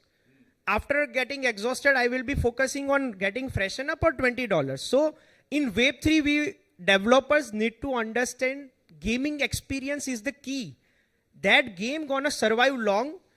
Otherwise, only incentivizing game will run for 6 months, 1 year, then it will get somewhere it will get ends. And for Metaverse, how many have seen the movie One Player? Ready Player One, yeah. So it somehow represents what Metaverse gonna give us, but we are so far away in terms of hardware, in terms of internet speed, many things, but we have started. 80 to 90% things what we are doing in Metaverse, actually it's a AR VR thing. But somehow we have connected it to the crypto to make a narrative that it's a Metaverse game or Metaverse or something. But we need Metaverse as humans are becoming lazy and we don't want to go out. So Metaverse is gonna become a mainstream. But somehow Mark Zuckerberg has also diverted his focus from Meta to somewhere else because he thought it's so early. If we talk about the grocery apps right now, whether it is Blinkit or Big Basket, in 2006-07 there were a lot of players, but it was not the right time. We didn't had apps, internet and everything. Right now it's a mainstream thing. So I think Metaverse gonna play role in around 30, 35, 40. Yeah, I think very valid point and good insights also. So I'll ask Rajni. Rajni, do you think there is an age barrier for accepting or even participating in Metaverse or any gamify project? No. Is Not there at an age all. barrier? Because No, because not at all. Yeah, because we have different age groups in this room, and you know India population. I know many dadis who play games so well. Even I am like, I don't know anything. I have to learn from them. It is just like if you see, it is same thing like sports. Youngs are not doing and old are doing. Sometimes olds are not doing it and young and kids are doing it. It is same thing. It is just that what is your interest actually. If you are interested, age doesn't matter at all. And in these times, nobody is like bounded by ki, now I am like 60-year-old and I am not doing this. So age is not the barrier. It is just the experience what you are getting. It's the experience, and I think probably like Mayur, you like you mentioned that you were in Dubai. Okay, you have seen different projects, innovation very closely, and Dubai is one of the hub. Probably India may not be at the level right now. Okay, I'm sure it will outbid any other country also in when it comes to development and accepting innovation. So we heard that incentivizing, okay. Have you seen in real, maybe you don't want to quote example, you can just probably give, don't want to quote any name, it's fine, okay, but is this a myth or is it real that yes, with gaming, okay, you can earn money, or you can also upgrade yourself and participate in this sharing economy, okay, or is it difficult? No, it's really true that Web3 gaming, like 95% of players who are playing Web3 games, they are in it for the money. And the good example of this is Indonesia, right? Because if you have heard about this game called Axie Infinity, so there's this whole documentary on YouTube, how the whole, youngsters and the whole, majority of the population, even the, people who are not having any job or, who are not in the age of, let's say, youngsters, they are also playing those games just because of the fact that they can make money out of it. And, the developers are earning money from that because of the, royalties and the trading volume and et cetera, et cetera. On top of that, the second big fact that I can explain is that I'm sure you must have heard about this venture studio called Animoca Brands. It's like one of the biggest Web3 gaming studio as well as venture capital firm. So in 2022 they have started one fund where they sort of promised that they will be investing 100 million every year into Web3 gaming, and they started out basically with 200 million, and right now they are sitting at 1.3 trillion. And under their portfolio there are more than 500 different Web3 games, and all of them are play to earn, having this play to earn aspect. As it's not always about the money, but there are also some gaming companies who care more about the user experience, who care more about education aspect, because the blockchain gaming is at least somewhat different. Not the gaming experience, but like the how you interact within the game, the ownership of the gaming assets, like the involvement of the token and everything. But like majority of the like the players in the Web3 games are in it for the financial incentives. Yeah.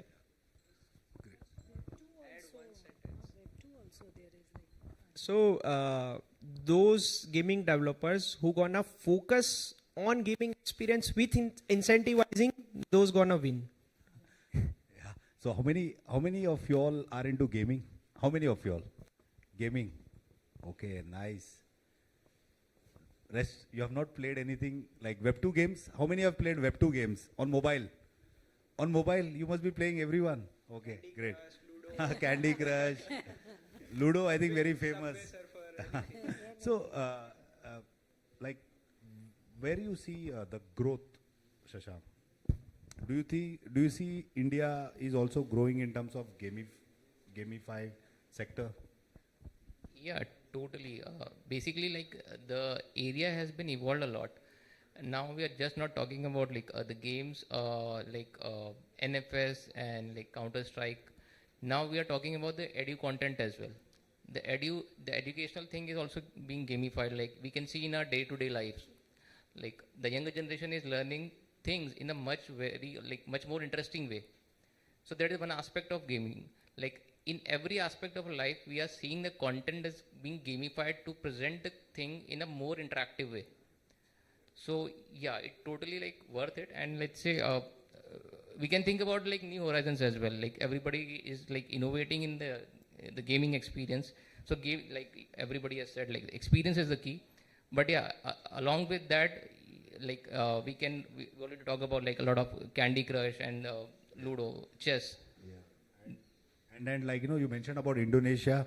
Honestly, just to share with you, even I was also surprised, to see a big shift which is happening in India also in the gaming space. And the reason is today's topic is about the future economy. Okay, so future economy is not only just trading. Okay, I'm talking about the career perspective and where this economy is shifting. You won't believe in India, I see esports happening. Esports. I mean, can you think of this word esports? How many would have heard this word? Okay, yeah. UAE is hosting. In India also you see competition. Like it's not 1 day or 2 days competition. It is like a month competition where they are selecting the best players. Okay, from different parts of the cities. Okay, and they are calling them. Okay, making them play esports. People are getting trained in that. Okay, so. With this, probably we covered many aspects of the tokenization, blockchain, and how it is helping the economy. Okay, but now it's time for the audience. Okay, probably we might not take many questions, but yeah, we can have like 3 or 4 questions. Okay, who would want to go first?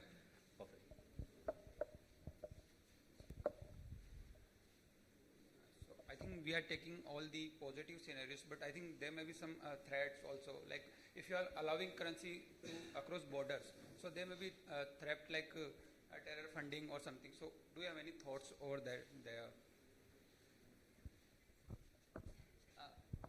happened with Ukraine war. Anyone wants to do it? Yeah. Okay. So terror funding, scams, anything gonna happen, whether it is crypto, whether it is fiat, whether it is anything else. Just the mode of terror funding or mode of transaction of the currency would be changed.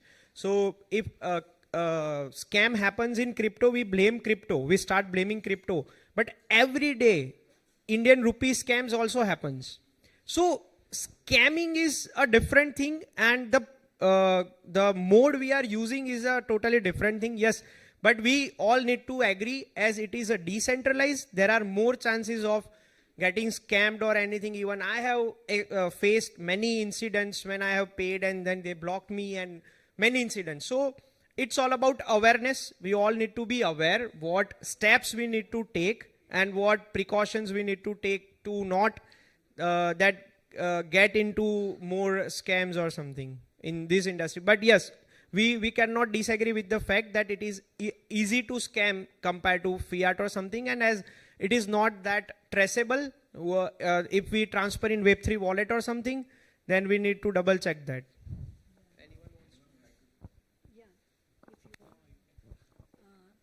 The thing is, the good thing about crypto is there is time stamping and the trail is there, okay, where the money has gone. In fiat, you can't do that. The good thing is that. And the bad is the person, not the means. It is always happens is the thing is people are bad. Their mindset is bad, not the means. So everywhere there are scams or terror funding or whatever. That is why we need regulation. Without regulation, see the Ukraine war, the Russia-Ukraine war, all the funding the Ukraine got is via crypto. As soon as that exchanges know about that, the government told them to stop their transaction. And same happened with Israel and Philistine war. Same thing happened. So at least there is a trail, you can trace the money. In fiat even you can't do that. Yes. Correct. How many of you have seen Article 370? Yeah. So if you remember, they were sending money to POK through almonds and cashew. Correct. So there is a way. People will find the way. We all need to be aware. True. Even barter is the way. Any other question?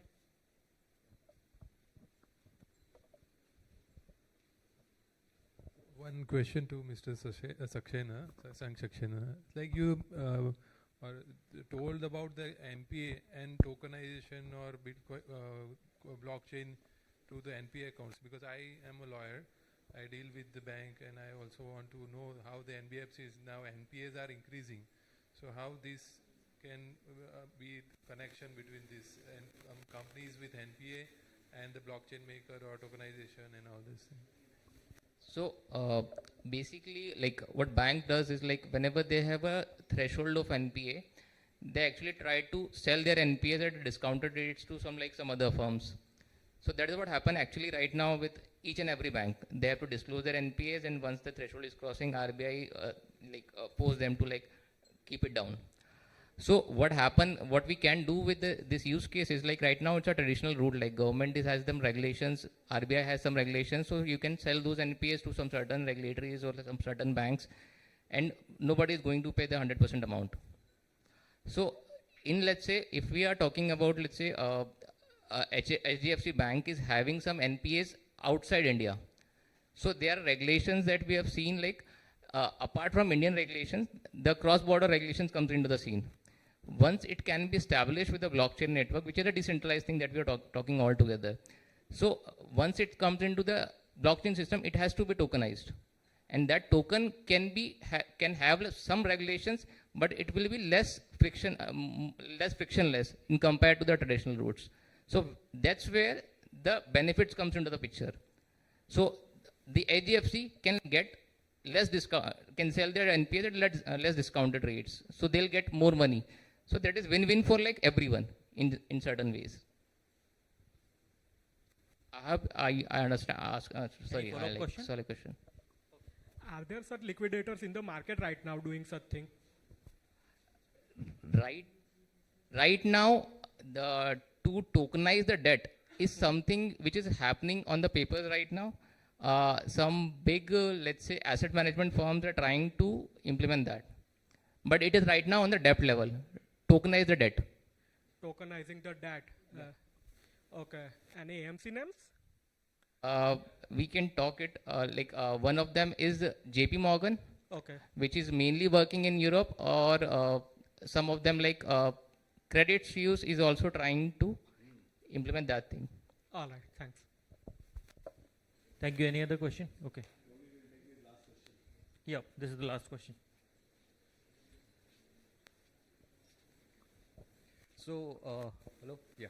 So, thanks, Mayur and Yax, for pointing out the Bitcoin white paper, because it's really a good start. Okay.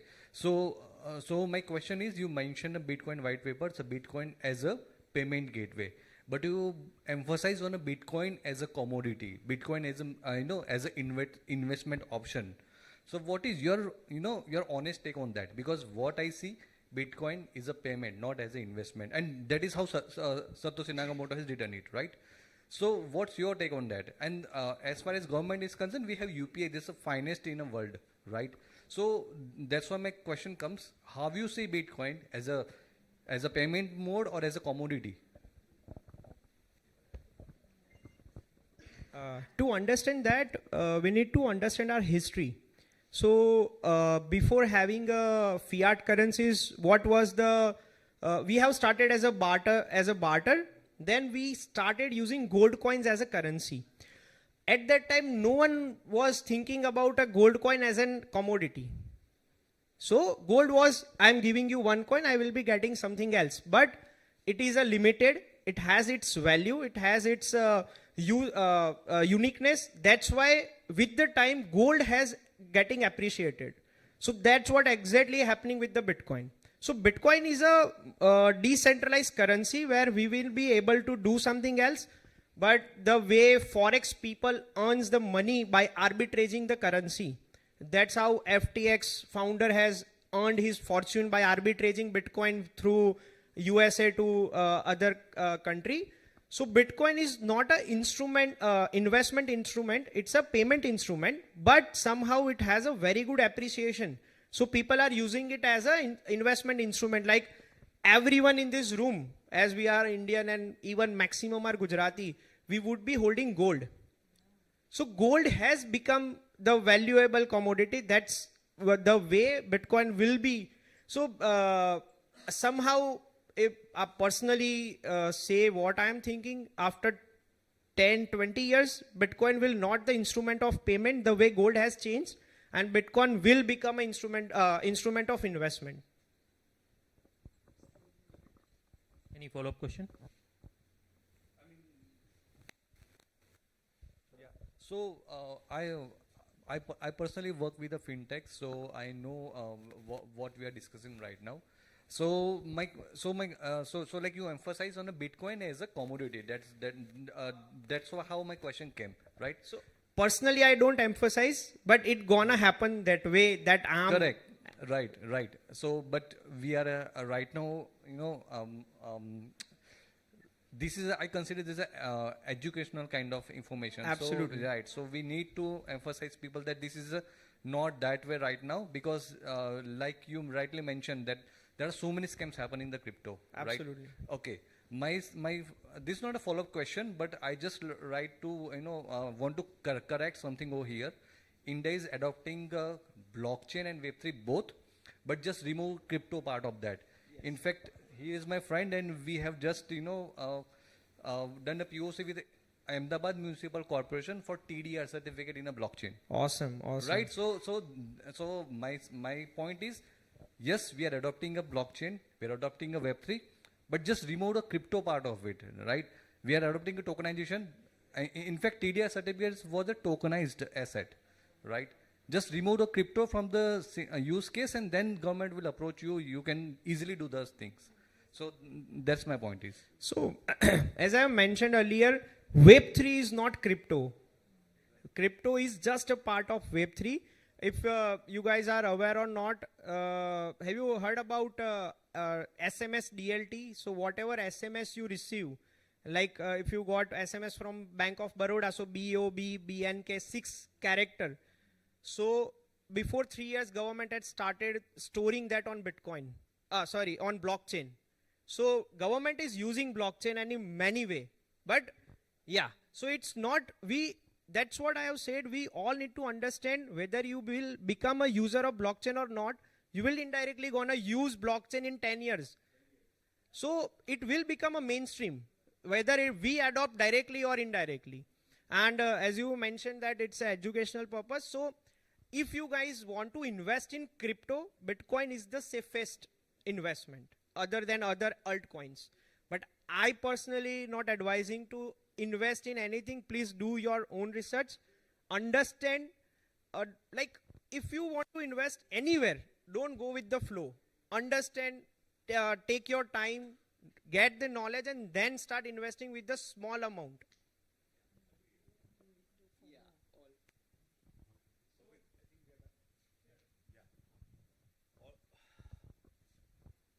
Okay, I think we definitely gonna have more discussion. Okay, because we have sumptuous dinner which is planned for everyone.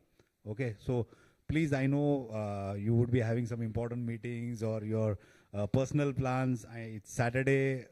I'm really sorry, but I would really be happy to see each one of you all here. You know, to do further networking. Okay, we will have another. Probably in 30 minutes, we will have our dinner probably ready. Okay, so we still have time for another 30 minutes, 40 minutes. You all can do networking, talk to each other, because this is educational offline meet. I want you all to know more about our industry experts, and also there are many experts who are sitting here in front of me, you know, so you all can mingle around each other. Okay, it can help you in your project. It can, I mean, any insight can help you probably in your career, or any insight can help you probably whatever you're doing right now, whether it's Web 2 or whether it's Web 3. Because what I understand is Web 3 is all about decentralization, and I think if we have to grow this industry, decentralization, then we all have to support as a community. Of course, you all have to be part of it. You don't have to pay anything from your pocket to be part of it. Okay, you can talk to each other, you can join their community, you can follow them on LinkedIn, you can follow on Twitter, you can join Telegram group, you can join Discord group. There are many things which you can do, you know, to help and make your understanding better. Okay, which is I think we all have to learn from here. Okay. So by this, I would like to thank each one of you all, okay, to be such a wonderful panelist. And guys, please give a round of applause. Okay, I think it was a very long session. Okay, thank you so much. Can we click a picture? Yeah.